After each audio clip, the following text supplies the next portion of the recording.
Sivasakthi TV நேயர்களுக்கு அன்பான வணக்கங்கள். உங்கள் பாரம்பரிய அருள்வாக்கு ஜோதிடர் பாலசுப்ரமணியன் அடியனின் அன்பு வணக்கங்கள். என்றும் குருவழியில் குருவை நேசிப்போம், குருவை போற்றுவோம். இப்போ நம்ம எதை பற்றி பார்க்க போகிறோம் அப்படின்னா, செவ்வாய் பயிற்சி.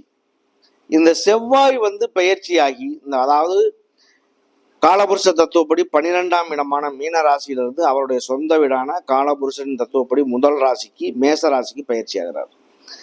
அவர் பயிற்சியாகி அவருடைய பயண காலங்கள் ஒரு ராசியை கடக்கிறதுக்கு 45 நாட்கள். அந்த 45 நாட்கள்ல இந்த செவ்வாய் பயிற்சி எப்படிப்பட்ட பலனை கொடுக்கும் அப்படிங்கிற ஒரு விஷயத்த நம்ம விரிவாக பார்ப்போம். அதுக்கு முன்னாடி இந்த செவ்வாய் பயிற்சி பார்த்தீங்க அப்படின்னா வைகாசி மாதம் 19ஆம் தேதி, அதாவது 1/6/2024 சனிக்கிழமை இந்த செவ்வாய் பயிற்சியானது. செவ்வாய் பார்த்தீங்க அப்படின்னா மேச வீடான காலபுருஷ தத்துவப்படி முதல் வீட்டில் செவ்வாயுடைய வீட்டில் சொந்த வீட்டில் செவ்வாய் இருக்கு. சூரியன், சுக்கிரன், புதன், குரு 4 கிரகங்கள் ரிஷப வீட்டில் இருக்கு, 2ஆம் வீட்டில். கேது பகவான் அவருடைய 6ஆம் இடமான கன்னி வீட்டில் இருக்காரு. சனி பகவான் கும்பத்தில் இருக்காரு. ராகு மற்றும் மீனத்தில் இருக்கு. இந்த 12 ராசிக்கும் இந்த செவ்வாய் பயிற்சியானது எப்படி இருக்கும் அப்படிங்கிற ஒரு விஷயத்த பார்ப்போம். அதுக்கு முன்னாடி பார்த்தீங்க அப்படின்னா செவ்வாய் எப்படிப்பட்ட ஒரு கிரகம் அப்படிங்கிறத கொஞ்சம் பார்ப்போம். அரும்பெரும் சாதனைகளை செய்ய வல்ல துணிச்சலையும் தைரியம், வீரியம் இதெல்லாம் அளிக்கக்கூடிய கிரகம் செவ்வாய். அதாவது பார்த்தீங்க அப்படின்னா தம்பி குடையான் படைக்கஞ்சான் சொல்றோம்ல, தம்பி என்கக்கூடிய கிரகம் செவ்வாய். இந்த செவ்வாய் பார்த்தீங்க அப்படின்னா இவரின் பலம் அமைந்தால் மட்டுமே, ஒரு சாதகமான ஒரு பலம் அமைஞ்சால்தான் சொந்தமா சுயமா ஒரு வீடு கட்ட முடியும் அப்படிங்கிற ஒரு விஷயத்தையே யோசிக்க முடியும். அப்ப இந்த செவ்வாய் பகவான் பார்த்தீங்க அப்படின்னா இந்த 12 ராசிக்கு எப்படிப்பட்ட ஒரு பலனை கொடுக்க போறாருங்கிற ஒரு விஷயத்த நம்ம விரிவா பார்க்க போறோம். அன்பார்ந்த கன்னி ராசி அன்பர்களே, கன்னி ராசி பார்த்தீங்க அப்படின்னா கன்னி ராசி அப்படின்னாலே ஒரு ஈர்ப்பு ராசின்னு சொல்லுவோம். இந்த கன்னி ராசி காலபுருஷனின் தத்துவப்படி 6வது ராசி. 6வது ராசி எப்படி இருக்கும்? இந்த செவ்வாய் பயிற்சியானது உங்களுக்கு 3ஆம் வீட்டு அதிபதியும் 8ஆம் வீட்டு அதிபதியும். செவ்வாய் பகவான் உங்களுக்கு களத்திரஸ்தானமான 7ஆம் இடத்தில் ராகும் செவ்வாயும் இருந்த செவ்வாய் பகவான் உங்களுடைய 8ஆம் இடமான மறைவு ஸ்தானத்துக்கு, அஷ்டமஸ்தானத்துக்கு பயிற்சி ஆகிறார். அவருடைய ஆட்சி பலம் பெற்ற செவ்வாயுடைய வீடான மேச வீட்டுக்கு பயிற்சியாகி அவர் பார்த்தீங்க அப்படின்னா உங்களுடைய 7ஆம் பார்வையாக உங்களுடைய 2ஆம் வீட்டை பார்க்கிறார். அப்போ அவருடைய பார்வை என்பது பார்த்தீங்க அப்படின்னா 4, 7, 8 செவ்வாயுடைய பார்வையே இருந்தாலும் இந்த செவ்வாய் பயிற்சியானது எப்படிப்பட்ட ஒரு விஷயத்த பண்ணும்? செவ்வாய் ஒரு ஜாதகத்துல பலம் அடைந்தால் என்ன பலன், பலவீனமானா என்ன பலன்? முதல்ல எந்த சூழ்நிலையா இருந்தாலும் உங்களுடைய சுய ஜாதகம் மட்டுமே வேலை செய்யும். நான் இந்த 12 ராசிகளுக்கும் சொல்லக்கூடிய ஒரு பலன் பொதுவான பலன் மட்டுமே. உங்களுடைய சுய ஜாதகம், ஜனன ஜாதகம், அது விதி ஜாதகம் எல்லாம் ஒண்ணுதான். அதுல என்னென்ன கிரகங்கள் எங்கெங்க அமைப்பு இருக்கோ அந்த அமைப்பை வச்சுதான், அந்த கிரகங்களுடைய பிரதிபலிப்பு தான், அதனுடைய ஒளிதான் நம்மளுடைய உடம்புல வேலை செய்யும். பஞ்சபூத தன்மையை கொண்டது. பஞ்சபூத தன்மை நிலம், நீர், காற்று, ஆகாயம், நெருப்பு எல்லாமே பாத்தீங்க அப்படின்னா இந்த கிரகத்தினுடைய அடிப்படையில உண்டு. அந்த நம்மளுடைய பஞ்சபூத தன்மை நம்மளுடைய உடலிலும் உண்டு. அப்ப இந்த 9 நவக்கிரகங்களிலுமே பஞ்சபூத தன்மையில என்னென்ன மாற்றங்கள் நடக்குதோ உடலிலும் அதுக்கு பாதிப்பு உண்டு, சாதகமான சூழ்நிலையும் உண்டு. அப்ப உங்களுக்கு பாத்தீங்க அப்படின்னா இந்த செவ்வாயானவர் அதாவது எப்படிப்பட்டவர், என்னென்ன செய்வார், காரகர் அப்படிங்கிறத நம்ம பார்ப்போம். அரும்பெரும் சாதனைகளை செய்ய வல்ல துணிச்சலையும் தைரிய வீரியத்தையும் அளிக்கும் கிரகம் செவ்வாய் பகவான். தம்பியுடையான் படைக்கஞ்சான் சொல்றோம்ல, அந்த தம்பி என்கிற ஒரு உன்னதமான ஒரு கிரகம் அப்படின்னா செவ்வாய் பகவான். அப்ப இந்த செவ்வாய் பகவான் அதாவது இவரோட வந்து பாத்தீங்க அப்படின்னா பலம் பெருந்து, அதாவது பலாக்கிரமசாலின்னு சொல்லுவோம். தைரியம், அதாவது இவரோட தைரியம் வீரியம் வந்து பாத்தீங்க அப்படின்னா பலம் பலவீனம். இவரோட வந்து பாத்தீங்க அப்படின்னா சாதகமாக அமைய பெற்றால் மட்டுமே சுயமா ஒரு வீடு கட்டுறதுங்கிற ஒரு விஷயத்த கூட யோசிக்கிறதுக்கான முடியும். அப்ப இவரை பொறுத்தவரை சகோதரன் என்று அழைக்கப்படும் கிரகம் செவ்வாயே ஆவார். வீரதீர செயல்கள், ஆபத்தான காரியங்கள், விபத்து, இதெல்லாம் செவ்வாயுடைய காரணம். கண்டம், இரத்த காயம் படுறது, இது எல்லாமே அவரோடது. எதிரிகள், விதவை, போர்க்களம், இதெல்லாம் செவ்வாயுடைய காரணம்.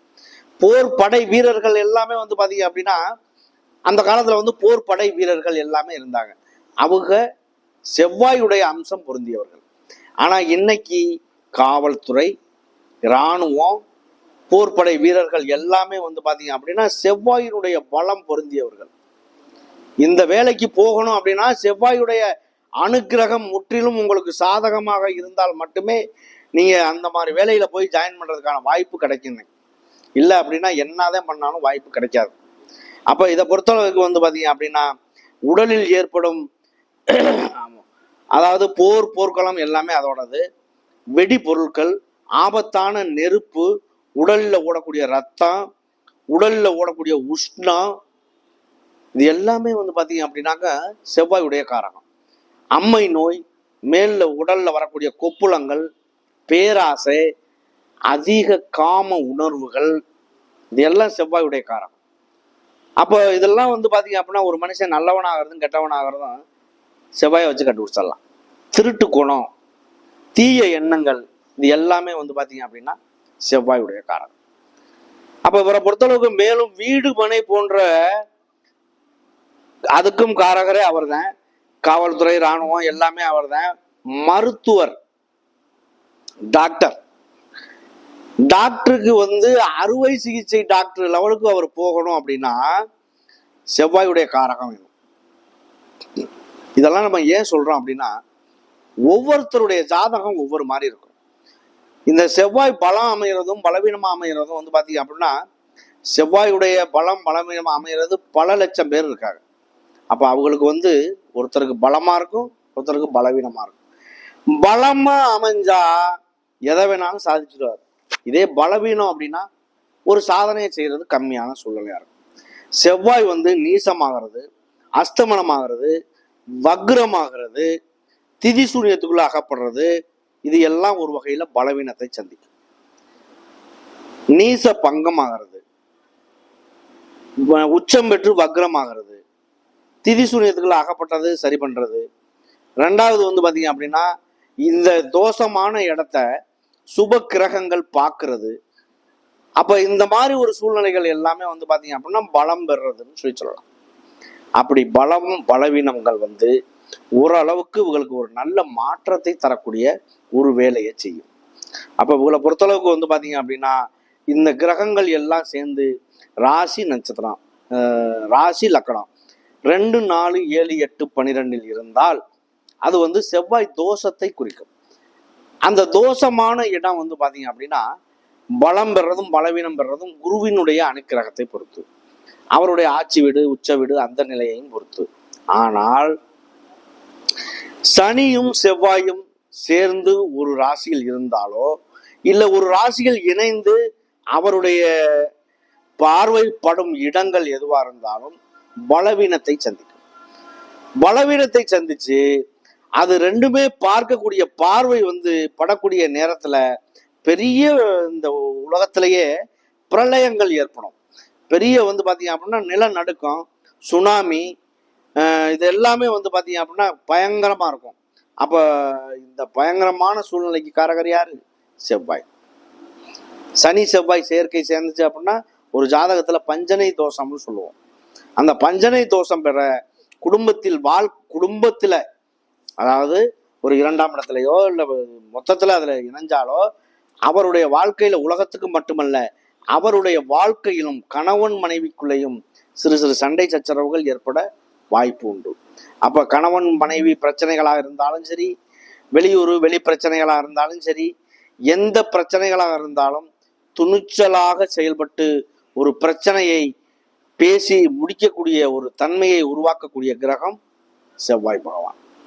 அப்ப உங்களுக்கு எப்படி இருக்கும்? உங்களுடைய இந்த 9ஆம் இடமான பாக்கியஸ்தானத்துல வந்து பாத்தீங்கன்னா 4 கிரகங்கள் ஆட்சி பலம் பெறுது. 9ல பாக்கியஸ்தானத்துல 4 கிரகங்கள் ஆட்சி பெறுதுன்னா எவ்வளவு பெரிய விஷயம் தெரியுமா? அது உங்களுடைய ராசிய, கன்னி ராசிய, அதாவது சுக்கிரன், சூரியன், புதன், குரு, 4 கிரகங்கள். இந்த 4 கிரகங்கள்ல குருவினுடைய பார்வை வந்து உங்களுடைய ராசியை 5ஆம் பார்வையா, முதல் பார்வையா பார்க்குது. அப்படி பார்க்கும் பொழுது இந்த குருவானவர் குழந்தை பேரு இல்லாதவர்களுக்கு குழந்தை பேரு, பூர்வ புண்ணியஸ்தானம், குலதெய்வத்தையே யாருன்னு தெரியாதவங்க குலதெய்வத்தை கும்பிடுறது, அது இல்லாம லவ் மேரேஜ் பண்ணக்கூடியவர்கள் லவ் மேரேஜ்ல ஈடுபாடு படுறது, இந்த மாதிரி ஒரு சூழ்நிலைகள் நீடிக்கும். உங்களுடைய 3ஆம் இடமான சகோதர ஸ்தானத்தை செவ்வாயுடைய வீடு விருச்சக ராசியை அவர் பார்க்கறதுனால, செவ்வாயும் உங்களுக்காக ஆட்சி பலத்தில் இருக்கிறதுனால நல்ல முன்னேற்றங்கள் ஏற்படும், தைரியம் வீரியங்கள் ஏற்படும், நல்ல முயற்சி உங்களுக்கு திருவினையாக்கும். இது எல்லாமே வந்து 3ஆம் இடத்தை பார்க்கறதுனால, 3ஆம் இடம் வேலை செஞ்சா 7ஆம் இடம் வேலை செய்யும், களத்திரஸ்தானம் வேலை செய்யும், 7ஆம் இடம் வேலை செஞ்சா 11ஆம் இடம் வேலை செய்யும், மறுமணங்கள் ஏற்படும். மறுமணங்களுக்காக காத்துக்கிட்டு இருக்கவங்களுக்கு மறுமணங்கள் கண்டிப்பாக நடக்கும். இதுல வந்து பாத்தீங்க அப்படின்னா உங்களுடைய லக்கணம், உங்களுடைய ராசி 3ஆம் இடம் 5ஆம் இடத்தை பார்க்கிறார். 5ஆம் இடத்தை 9ஆம் பார்வையா பார்க்கறதுனால பூர்வ புண்ணியத்துல அப்பாவின் வழியில் வரக்கூடிய சொத்துக்கள், சொத்து சம்பந்தமான பிரச்சனைகள், பங்கு பிரிச்சுக்கிறது, அது இல்லாம சொத்து அப்பாவின் வழியில வரக்கூடிய பண வரவு செலவுகள், நீங்க கொடுத்து வாங்கி வச்சிருக்கக்கூடிய பண வரவு செலவுகள், கோர்ட்டு கேஸு, வம்பு வழக்கு, இந்த மாதிரி கிடக்கக்கூடிய பிரச்சனைகள் எல்லாமே சரியாகும். அப்போ ஒரு கிரகம் பலம் பெறுது, பலவீனம் பெறுது அப்படின்னா அதற்கான நிலை கண்டிப்பாக நடக்கும். இன்னைக்கு நடக்கக்கூடிய கோச்சார பலனோ, இன்னைக்கு நடக்கக்கூடிய தசாபுத்தி பலனோ, விதி ஜாதகத்தினுடைய அமைப்போ உங்களை நல்ல வழியிலோ தீய வழியிலோ கொண்டு போகுது அப்படின்னா அதுக்கான முழு காரணம் பிறப்பு ஜாதகம் தான். ஜனன ஜாதகம், தசாபுத்தி, உங்களுக்கு நடக்கக்கூடிய கோச்சார பலன், விதி, மதி, கதி. அப்ப இதுதான் உங்களை வழி நடத்தும். அப்போ உங்களுக்கு வந்து பாத்தீங்க அப்படின்னா இந்த கன்னிராசியை பொறுத்தவரை 3 நட்சத்திரங்கள் உண்டு. 3 நட்சத்திரங்கள்லையும் உத்திர நட்சத்திரம் முதல் நட்சத்திரம். உத்திரம் 3 பாதங்கள் அதுல வரும். உத்திரம் என்பது சூரியனுடைய நட்சத்திரம். சூரியன் உங்களுக்காக பாக்கியஸ்தானத்துல அமைஞ்சு உங்களுடைய ராசியை பார்க்கறதுனால, குரு பகவான் பார்க்கறதுனால சூரியனா செயல்படுவார், சுக்கிரனாகவும் செயல்படுவார், புதனா செயல்படுவார், குருவாகவும் செயல்படுவார். அப்ப இவர்களுடைய காரகங்கள் அனைத்துமே முழுமையாக கிடைக்கும். அப்ப அவ எப்படி இருக்கும்? இதை பொறுத்தவரை வந்து பாத்தீங்க அப்படின்னா இந்த உத்திர நட்சத்திரத்துக்கு சூரியனுடைய இருக்கிறதுனால கவர்மெண்ட் சார்ந்த விஷயங்கள், வெளியூர் வெளிப்பயணங்கள், வெளிநாடு போறது, அது இல்லாம குடும்பத்துல உள்ள பிரச்சனைகள் எல்லாமே கைகூடும். அது இல்லாம கவர்மெண்ட்ல வேலை, ப்ரமோஷன், சம்பள உயர்வு, இந்த மாதிரி விஷயங்கள் நல்லது நடக்கும். அடுத்து வந்து பாத்தீங்க அப்படின்னா ஹஸ்த நட்சத்திரம். ஹஸ்த நட்சத்திரம் சந்திரனுடைய நட்சத்திரம். சந்திரன் வந்து பாத்தீங்க அப்படின்னா உங்களுக்கு வந்து ராசியில, உங்க ராசியில ஹஸ்தனத்துல நிக்கிறாரு அப்படின்னா சுயசாரத்துல நிக்கிறாரு. அந்த சுயசாரம்ங்கிறது வந்து பாத்தீங்க அப்படின்னா எப்படி இருக்கும்? பிரமிப்பா இருக்கும், இரட்டிப்பு பலனை கொடுக்கும். அப்ப இந்த ஹஸ்த நட்சத்திரத்துல சந்திரன் நிக்கிறாரு அப்படின்னா அவருடைய சுயசாரம்ங்கிறதுனால மேக்சிமம் வந்து பாருங்க, இந்த 2 திருமணங்கள்லாம் பண்ணியிருக்கவங்க ஹஸ்த நட்சத்திரக்காரங்க அதிகமா இருப்பாங்க. அப்போ உங்களுக்கு வந்து திருமணம் நடக்கிறது, மறுமணத்துக்காக காத்துக்கிட்டு இருக்கவங்க எல்லாருக்குமே இந்த மாற்றங்கள் நல்லதா மாறுறதுக்கான ஒரு வாய்ப்புகள் உண்டாகும்.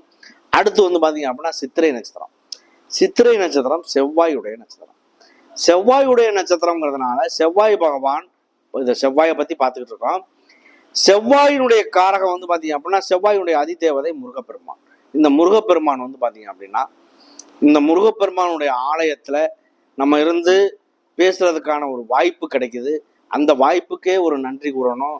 2வது வந்து பாத்தீங்க அப்படின்னா செவ்வாய் அப்படின்னா முருகன் என்ற அர்த்தம். இந்த செவ்வாயுடைய நட்சத்திரக்காரர்கள் உங்களுக்கு வந்து பாத்தீங்க அப்படின்னா 2 பாதங்கள் ஒரு ராசியில, இன்னும் 2 பாதங்கள் ஒரு ராசியில, காலற்ற நட்சத்திரம், தலையற்ற நட்சத்திரம், உடலற்ற நட்சத்திரம் கேள்விப்பட்டிருக்கோம்ல, அப்படி இந்த மாதிரி இருக்கிறதுனால இந்த சித்திரை நட்சத்திரக்காரர்கள் வந்து பாத்தீங்க அப்படின்னா முருகப்பெருமானின் அருள் பெற்றவர்களாக இருப்பார்கள்.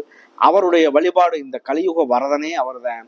அவரை நீங்க வழிபாடு செய்யும் பொழுது உங்களுடைய வாழ்க்கையில நல்ல முன்னேற்றங்கள் ஏற்படுறதுக்கான ஒரு வாய்ப்புகள் உண்டாகும். இந்த குருவானவர் முற்றிலும் சுபக்கிரகமான குரு பகவானும், அதாவது தேவ குருவான குரு பகவானும் அசுர குருவான சுக்கிர பகவானும் சேர்ந்து உங்களுடைய ராசியாவும், உங்களுடைய 3ஆம் இடம், உங்களுடைய 5ஆம் இடம் எல்லாத்தையுமே பார்வையிடுறதுனால உங்களுடைய வாழ்க்கையில நல்ல முன்னேற்றங்கள் ஏற்படுறதுக்கான வாய்ப்புகள் உண்டாகும். வாய்ப்புகள் எதுவாக இருந்தாலும் நல்லபடியாக பயன்படுத்துங்க. நன்றி, வணக்கம்.